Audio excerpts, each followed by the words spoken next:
Welcome to the Spiritual Development Channel. I'm Nasi Yashuba. And we're going to try to do Friday family nights. We're going to have family discussions. And we're going to go into things that's imperative to the community. And that's important for us in our existence and our survival. So let us think about this. A lot of times we go and argue over concepts of what tribe is what, who's the Messiah, when the Messiah is coming. But we have to realize that before we even received the Torah, we had the structure of family.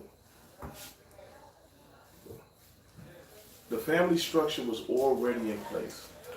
And now, so tonight we're going to discuss this family structure according to Torah and how Torah takes a deep concept or a simple concept and elaborated it by using the language. And this is why sometimes our Hebrew community struggles so much because there is no Hebrew. All right? There is no Hebrew language that's being utilized to describe these simple words that we utilize every single day. Hebrew is so imperative for our community. It is the culture that holds together. It is the kukwat with the statutes that holds together our community. And I don't think people understand how important this is. But I'm going to go into the Hebrew and I'm going to bring it to life because you don't have simple words or simple letters. You have letters that become actions or force because they're representing an action or they're representing something that's happening to give a descriptive form of what's actually being done. So, perfect example, we go into the understanding of shukwat, which is desire. Now, the English interpretation is desire.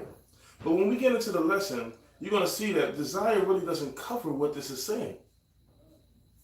So then we're limited to our own personal interpretations. So let us start out by going into the scriptures. And if you got any questions or any statements you want read, just put them on the comments and I will answer any questions that you have. And today, if you got your husband or your wife, it's good to be sitting by them and listening to this because we're going to touch on a few things that's very imperative for the building of our families. All right. Now, if you go to Numbers 4:2, you don't have to scroll there, but Numbers 4:2 gives you a simple structure. It talks about the Levitical order. It talks about the family, the clan of the Kohathites, and then the head of the households. So now, this is the structure and the order set down of a family. You have the governing body, which is the tribal governance. You have a governor or prince over each tribe. Then under that, you have the leader of the clan, which is the family, the mishpachah. And then you have the head of the father's house. All right? So every man that you see, he answers to the head of his father's house. The head of his father's house answers to the clan, and the clan answers to the government or the governor of the tribe. And if we're all together united as the 12 tribes, then that person answers to the melech, which is the king. So you got the melech, the governor, the leader of the head of the clan, and you got the head of the father's house. So perfect example, with me, my clan is the Zevulunite clan, right? The tribes of Zulum under Hanasi Sapor. So Prince Sapor is the leader, and the head of the father's house. So if Prince Sapor passed, then I would be under my brother, Prince Nathaniel. So in this structure, before I even take on a family or I take on a wife or whatever, I still have leaders. I have a leader of Prince Nathaniel, then Prince Nathaniel answers to Prince Sapor, and so on and so on if we had an extended government. So now that gives me accountability as an individual. You have systems and checks and balances of people that you can go to make sure I'm being responsible in governing my family, right? So that's the simple aspect. So let us go into the names. When you go into the names, you have Av, which is the father. It means the strength of the structure, the strength of the house. So the man creates the framework for the house before he even has a wife. So you create a framework for your house, which is a building block that is under your father's house. Then under your father's house is under the clan. So you already got a framework on how your family is being ran, how your house would be ran, and the structure on how and what it's going to represent. Then you get a woman who is going to be the im, or we call them Ima, which is the mother. Now, this woman that is going to be the mother is called the Im because it is the bull's head plus the liquid, which is strength, and water, strong liquid, which is the glue, the adhesiveness. So now you're bringing in an individual that is going to hold together your structure. All right? That's what a wife is. That's what a mother is. But if we say Im is mother, does that really tell you what a mother is? If we say wife, is that telling you what a wife is? Im is the mother. She is the second person in the house that holds together the structure that's already in place by the male.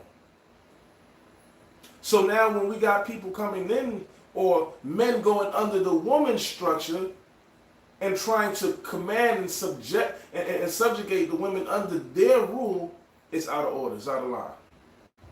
So there's basic principles to a family that has to be in order for us to succeed. And for us to have successful families, we got to follow these guidelines. Now,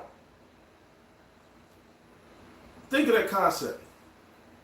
Now, I'm going to take a simple verse as in Genesis where it says, in Bereshit 1:28, it says, be fruitful and multiply. In the Hebrew it says, Peru or vu. Peru or vu, right? Or vu. So you got paru or par or peri, which is the fruit.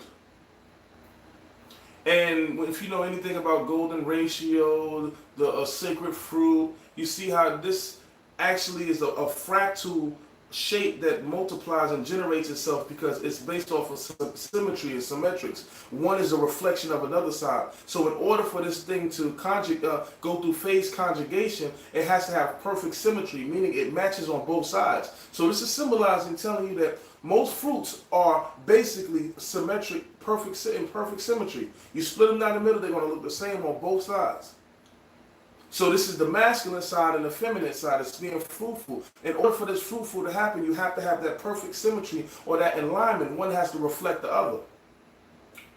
And it says, orvu and multiply. So we're just thinking that being fruitful and multiply means just having kids. Or we interpret it. So now, this is the command given to man. So let's go into the detail of it. Now we're going to go into the purpose of the command. The Most High gave this command for man to marry a woman and beget children to preserve his lineage. So now remember we were talking about the tribe, the clan, and the father's house. We marry to preserve the name of the clan and the father's house. So when that woman comes into the clan, she leaves her father's clan and joins on to another clan. And so when she leaves her father's clan, the ideas and concepts and the way things ran is no longer the same. She has to make an adjustment. And this is also explained in the scriptures, that she has to make an adjustment to these clans. Because now she is no longer ran by her father. So there's another problem we have. Sometimes we have women that get into a relationship and they're married and they think that their commands is coming from their father, but no, they're part of a new clan now. So now they answer to their husband answers to the father answers to the clan answers to the tribe.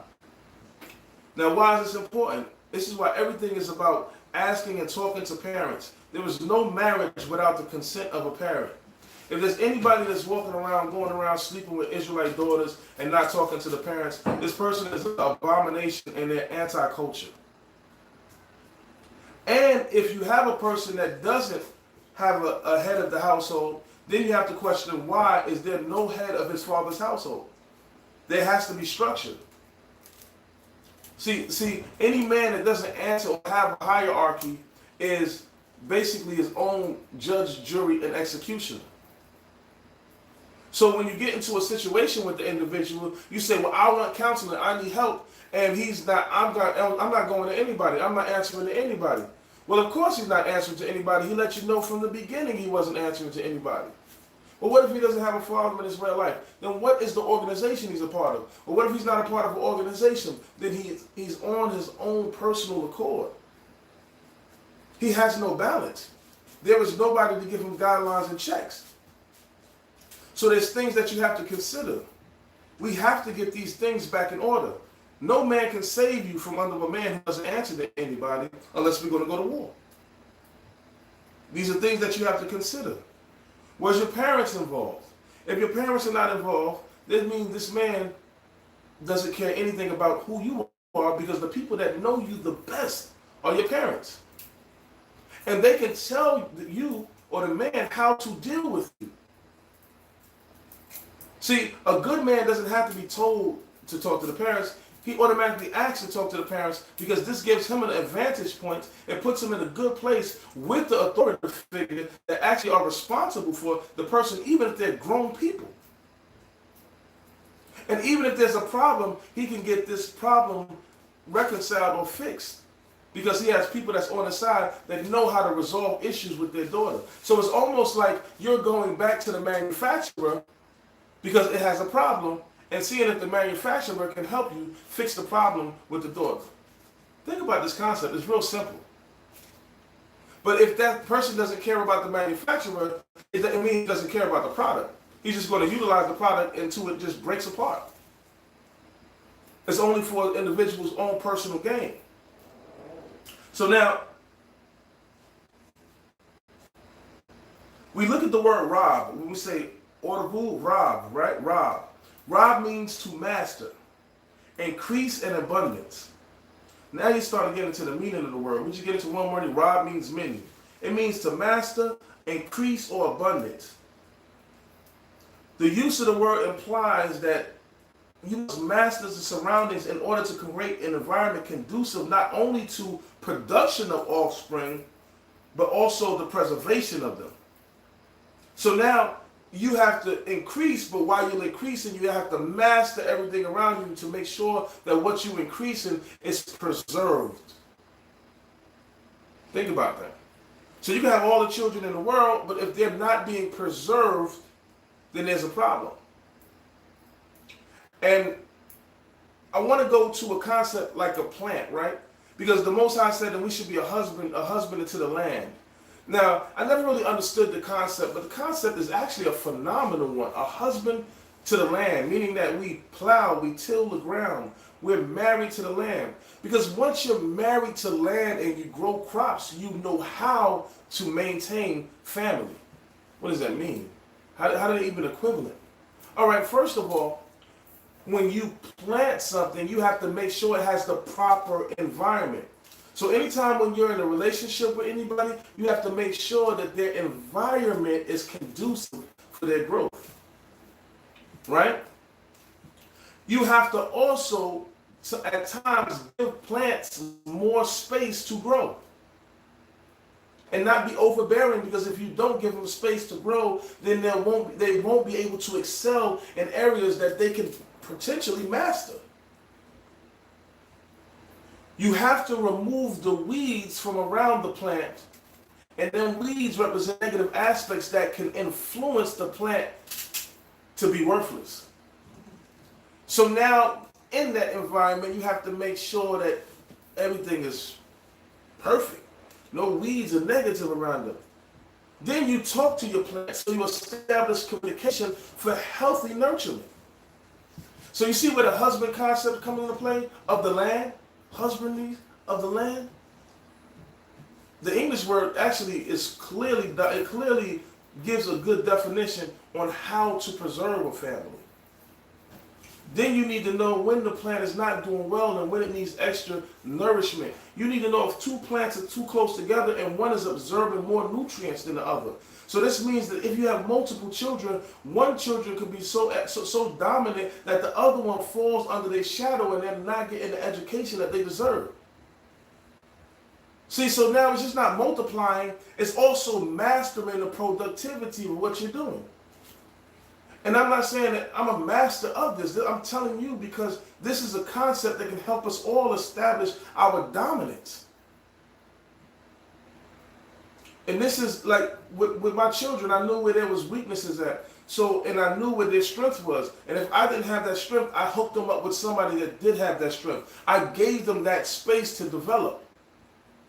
This is things that I personally did because I knew that this was how they would be successful and how they would grow, me being limited in some of the resources that I had.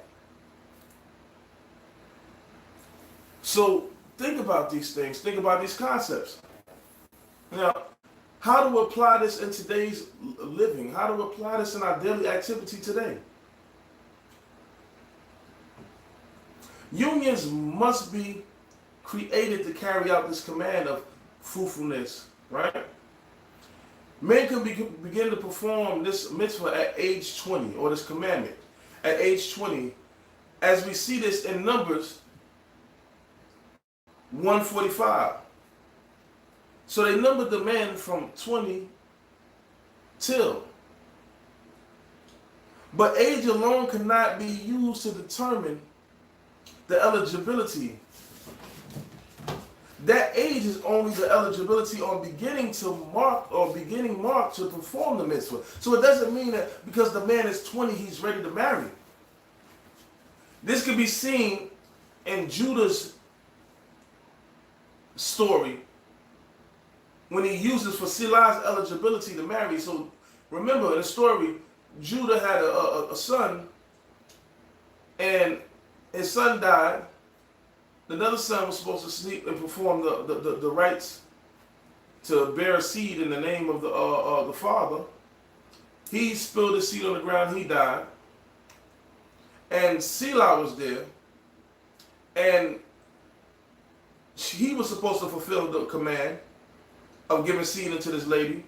But Judah said to him, he said, Ad, Yigdal, Shelah. He said, Ad Yigdal. He said, until Selah is grown. Right? But Selah, Gedal means more than just grown. I'm going to give you some interpretation. The word Yigdal is from the root word Gadol, which means to increase in size of one's position and of honor. So it's size, position, and honor. So it could mean he got big, but it's also utilized for the position of honor you acquired. Now, how do you acquire these positions of honor? It's because of your wisdom, your increase of knowledge of who you are. Your perception begins to change. You begin to level up, and you start to prepare mentally and physically ready for a wife. Now, therefore, complete eligibility to embark on fulfilling this mitzvah must be approved by a Beit Din. So now, a Beit Din is a judicial system. But this is later on is added on, but you have to see why it was added on. But the truth is, the people that have to approve of the marriages in Israel and the content of a daughter's marriage is the father. If there is no father or mother's consent on marriage, then it's not a legitimate marriage. Well, there goes the question that's going to be raised. The question that's going to be raised is, what if my father's not in this way of life? Well, your father doesn't have to be in this way of life to still have dominion over you. He's still your father. He doesn't have to be able to read Hebrew to know what he wants for his daughter. Well, he doesn't do law, so he doesn't like nobody that... Okay, well, find somebody that's good enough in law to charm your father and to convince him why he should be able to have you. See, we like to make Torah the reason why we don't do Torah. If you came into this way of life, it should make you a better child to your parent. Not detach you from your parent. And that's where we get to corrupt it. Well, my parent, they don't like what I'm doing. Of course they're not going to like what you're doing. It's not what they planted in your mind. Anytime an offspring becomes a degenerate vine in their parents' mind, then they push away from them because they can't see their own personal reflection inside their child. So it's natural for them to reject your change. But you have to prove that your change is a successful change. Not just something that you're going through. Oh, I became a Hebrew Israelite and my world has been corrupt and all of this stuff. You have to become accountable of your own personal actions. All right. So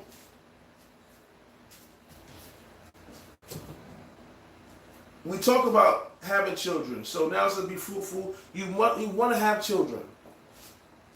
And so that means sex is really for the act of giving birth. This is what it's for. Sex is for the act of giving birth. We're over-sexualized, we're hyper-sexualized in this community. We want it every day, we want to do this, we want to do that. And that's not healthy for us. It's not healthy mentally because it begets heavy and emotional relationships, hyper-emotional relationships. When you over-sexualize the relationship, what you're doing is you're giving a reward for bad behavior.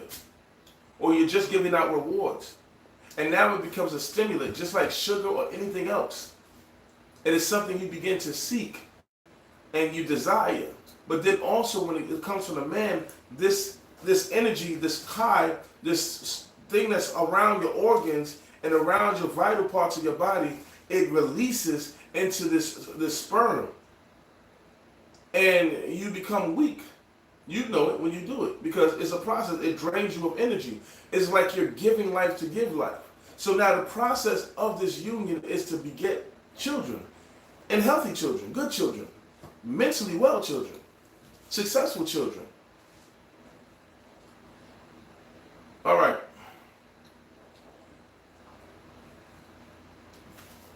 And when we go into this, we have to see that there's a command that's immediately given in Genesis 3:16. And brothers, I want us to listen to this one. Family structure. We talked about the family, right? So we're from the tribe. Come on, follow along. The tribe, the clan, the head of the father's house, and your family, your immediate family. All right? So the man has a lot of structure. He has a lot of people to go to. I get a lot of texts. What if my man, what if he's this, he's abusive, he doesn't do this and this and that? Go to his father. If you're in a community, go to the community. What if the community don't want to hear it? Then you have to figure out how to seek help. And if you don't have a community that has a jurisdiction and a judicial system that works, then go to the police.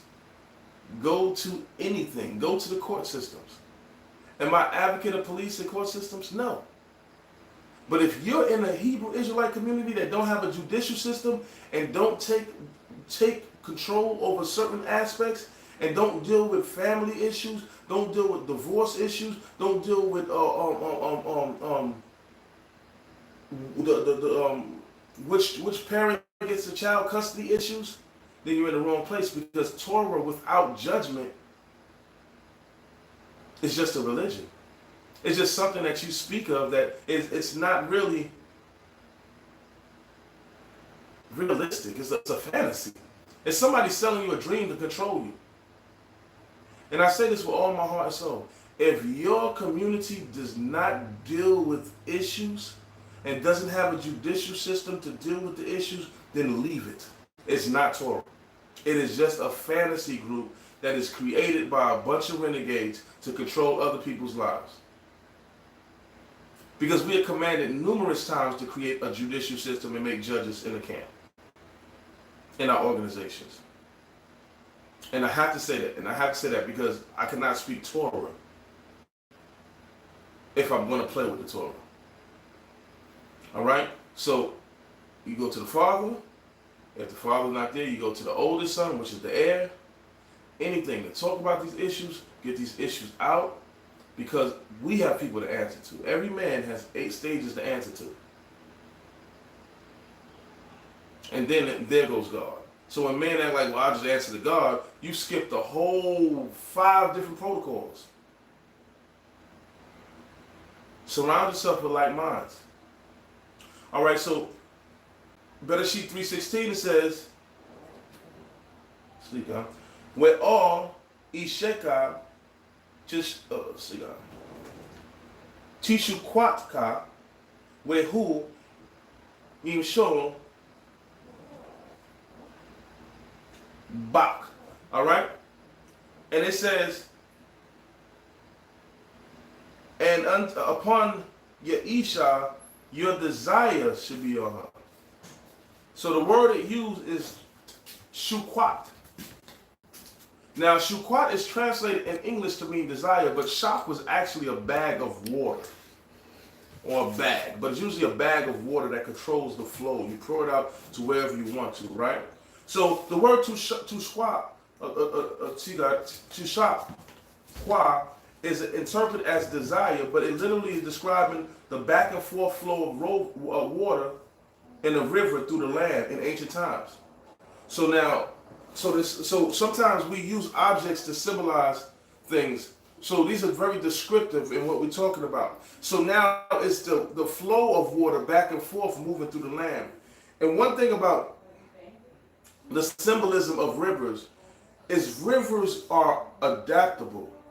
They adapt to the areas and surroundings. And when the surroundings start to change, the rivers begin to still constantly adapt. So we're talking about the flow of things. Water, even Bruce Lee is like water to adapt to certain things. So the man is constantly changing and growing. So it's the woman's desire or ability to be able to maneuver and constantly change along with him. Think about that. Think about it. It's the woman's job to be able to adapt and constantly maneuver with his changes. Because if you have a man and he's not changing, he is not growing. What if my man is changing for the negative? Well, there's some form of adaptation that you have to have. But if your man is going to too negative, then you go into the father or the older brother, head of the clan, head of the family, or to the governor, whoever's the head of the congregation, to make the assessment, to make the adjustments that's needed. All right? So, being that a river flow adapts to its environment, likewise a woman should also apply this to her life journey by constantly adapting to her husband's thoughts, growth and tutelage. See, her husband's thoughts.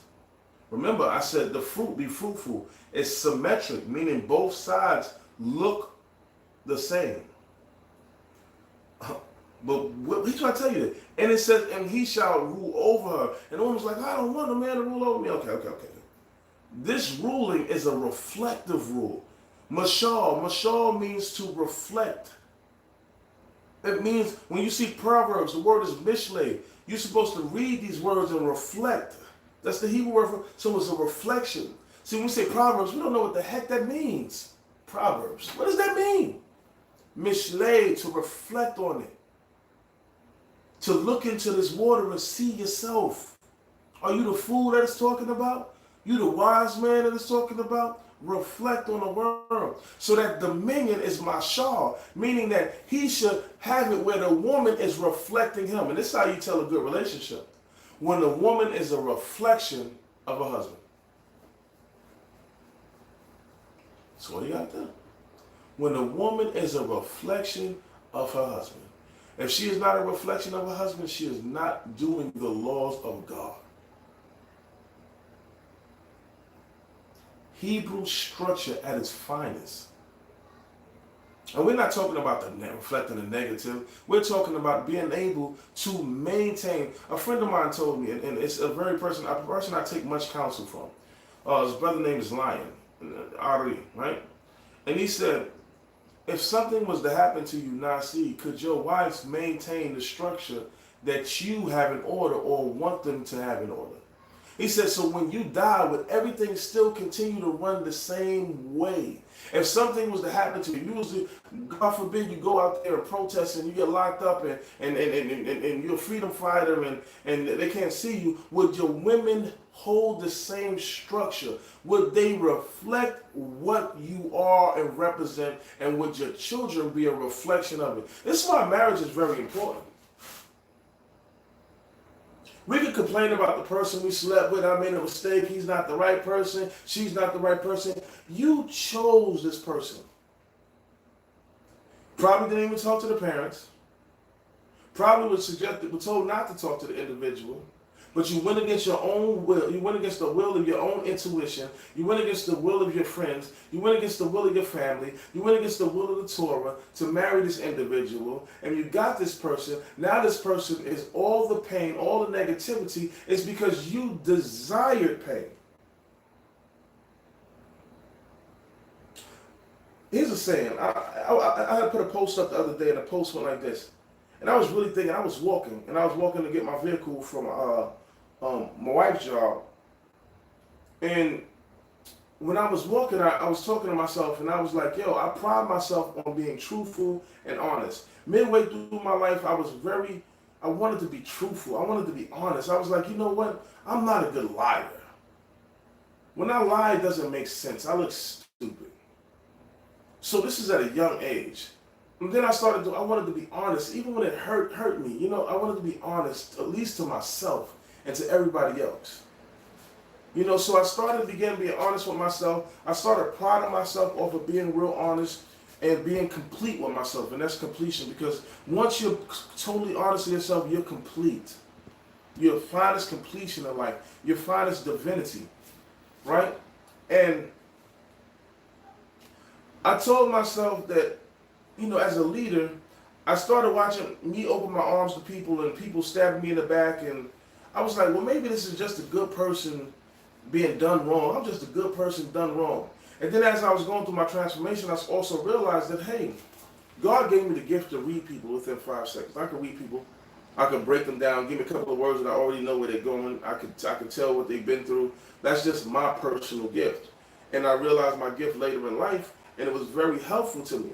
But then I started to think, and I'm saying, hey, this is an oxymoron. I'm a good person and people using me, but I have the gift of reading people.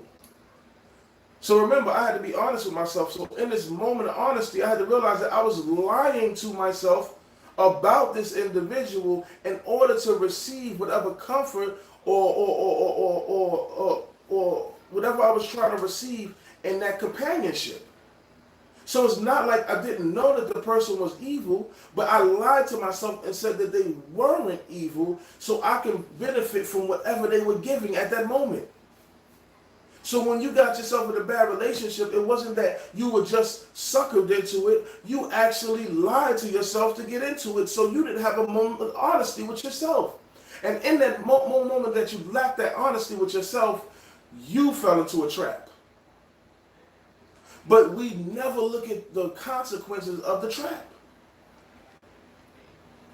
So now you have to clear your mind, and every week just take a time and say, what else have I been lying to myself about? Because then you start to clearly see yourself. And if you want to know truly who you are, you have to go into the genetics. You have to look at your mother and your father, and then look at your children, and you'll find that you're somewhat in between these two. Your children are a product of you. Your parents created you. You got a son that is hard-headed and rebellious, then you have to look inside yourself and say, was I hard-headed and rebellious? You got a daughter that's loose and a thought, or she's just a rebel, then you have to question whether I'm a rebel. And this is the important part of family, because once you attach to a family, you have to do your research of the family that you're getting into. Because then your children are going to have traits and qualities from this family that you're aligning to in this clan that you're adjusting to. So that clan's lineage and heritage, not off of opinion of what somebody else said, but what is observation, what is noted. What do your parents think? Because even if the person is good and your parents are not confirming that this is good for you, then sometimes you might have to question whether you should do this now, because even if they may be wrong about this person, they're going to have a level of resentment that's going to make it harder for you in your relationship. And then when there's times when you're having a rough time, you're going to have to revert back to your parents, who are going to kind of push you away or take you in under your arms, but push the man away also, or vice versa. See, these structures are paramount that we got to have. All right. So she should be a reflection of him, implied by the Hebrew word mashal, which translates as dominion, but also carries the meaning of reflection. To support this command ends with the construct word bak, meaning in you, not over you. So it says you should rule over you. It says he should rule in you. He shall be a reflection in you. It doesn't say aleka. It says bak, in you. So in this relationship, you have to see it, because guess what? Just like a parent with their child, if my father, as I grew up, became my the parent I leaned to the most.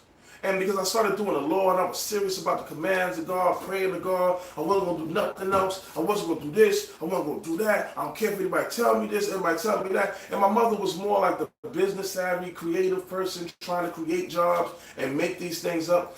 So I developed an early resentment towards my mom for certain things that she did that kind of in my childhood hurt me, which both of them hurt me. And that's typical in families, because that happens. You're going to get hurt by a parent. It's just part of nature. You're going to get hurt by somebody you love. It's how you adapt and bounce back from the hurt and the pain. But in it, my mother wanted me to be this business guru and so successful, and I never was. So my mother had resentment towards me and pushed me away, and it was only because she didn't see what she instilled in me. So with a relationship with a husband and wife, if the husband can't see what he instilled in his wife, there's going to be distance, because she is not allowing him to have the dominion or the mashal or the reflection inside of her. So it doesn't mean that you can't oppose, because the word ezer kinegdo means to help oppose. So there is forms where women oppose things that they're saying, not opposing it by not doing it, but giving their opinion, giving their wisdom. This is why symbolically a woman is represented by wisdom, her kind softness, and giving the wisdom to her husband for him to think about it and consider it. So now, if you want this relationship, you cannot come into a relationship with concepts and ideologies that's foreign to the household that you're going into and still apply it and think that the relationship is going to be fine. You can have these ideologies and these concepts and these ideas as long as they are represented in the bigger goal, or they're cohesive with the bigger goal of the clan or the family. Think about that. These Hebrew words are telling you everything a family is. You gotta make sure, before you get married, you have to make sure that you share a common goal with this person. If you don't, this person will never be a reflection of you. They have what they want to do and you have what you want to, and y'all associated together, but y'all really not in a relationship together. Also, as a husband, you have to be able to teach your wife and constantly teach her, because you're going to change. Just don't flip ideas and concepts and just throw them on her. You have to allow her to adapt, or you're going to dry out the river. You have to give the river time to form to your new curvatures and concepts that you're bringing into this relationship. And deceit and lies only destroy the river. There's no trust. There's no natural compatibility that's going to adapt or come inside of what you're doing when you're lying, when you're deceitful, and when you just spring up concepts out the blue. Oh, I went this direction, and this is what I was going to do, so I'm going to do it. And, you know, I live with my mistakes. No, you can do things without immediately saying, but if you're going into a direction, it's best that you kind of guide your family. You're a shepherd. So you just don't want to yank the sheep over here and there and there. You want to guide them. And make sure that when you're making this change or this movement, that the family is going to be able to survive this change. And you see this with Yaakov when he was traveling. He said, no, my family's too weak to be driven too strong right now. They can't go in this direction. They don't need to be over here because they're not strong enough. All right. And I'm about to close out, but I want to go into the children. Now, and we're going to go back into the Hebrew. The Hebrew is, for son, is Bain. Bain. and you have some of the people that practice Lashawan Kodash, it said ban. All right? But Bain means a building block or a brick. So the structures are the foundation that you're just applying more children on the foundation. So you have to make sure that the foundation you're putting it on is sturdy enough. So in this concept, you got to think about it. You can think that your children are going to be solid bricks, but if you're not a solid brick, they're going to crumble because your foundation you gave them was weak. And what do I mean by that? Take it out of allegorical representation. Take it out of imagery. Take it out of analogies. Don't expect your children to overcome something that you're not even trying to overcome. You have to fight it just along with them. If you're a person that abuses drugs, then you just can't tell your children to snap out of it. You have to snap out of it and show them how to snap out. If you're a habitual liar, you can't just have your children stop lying because you want them to stop lying to you, but you're a liar. You have to change. You have to guide your children. You have to be able to see what's in them. You can't detach what your children do from you because it's you. It's you. The brick only makes that brick.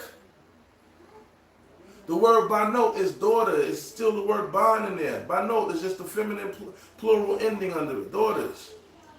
A BT, but BT correlates almost with the house. So you see how the son is the structure, the fortification, and the daughter basically is almost coinciding with the word bat or bait, which means house. So bat, the daughter. BT, my daughter. You see how it goes? So now the inside structure, everything in there is the woman, it's the feminine energy, it's the wisdom, but it's fortified by the masculine. Think about those concepts. But this is the same word though. Let's think about this word, Bain and Bat. Bain is the same word as Bana. And Bina. Bina is understanding. Your children have to understand your direction, just like your wives. Just like you as a father have to understand the direction of your clan, or your family, or your tribe. So the children are to understand and be instilled the understanding of what the father is portraying, or what image or what he wants to convey. So they have to understand the message and carry on the message. See how poetic it is? The children are the bricks and they're the understanding of the message that you're conveying. So your child is just a brick and part of your message, a representation of your message. So when you look at them, they're only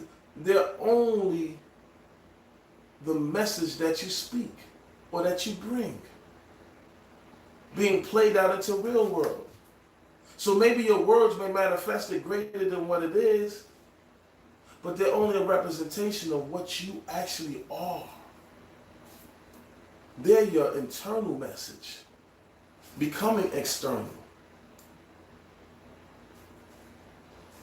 The Hebrew structures and families is deep. I can go so much deeper than this, but I took your time for today, and I thank you for giving me the time. Please like, support, share, sit down, and review it. Any mistakes, anything, I'm here. I'm a teacher, but I'm also a student. I love to share information. I'm going to give a couple of seconds for questions. If there's anybody with any questions.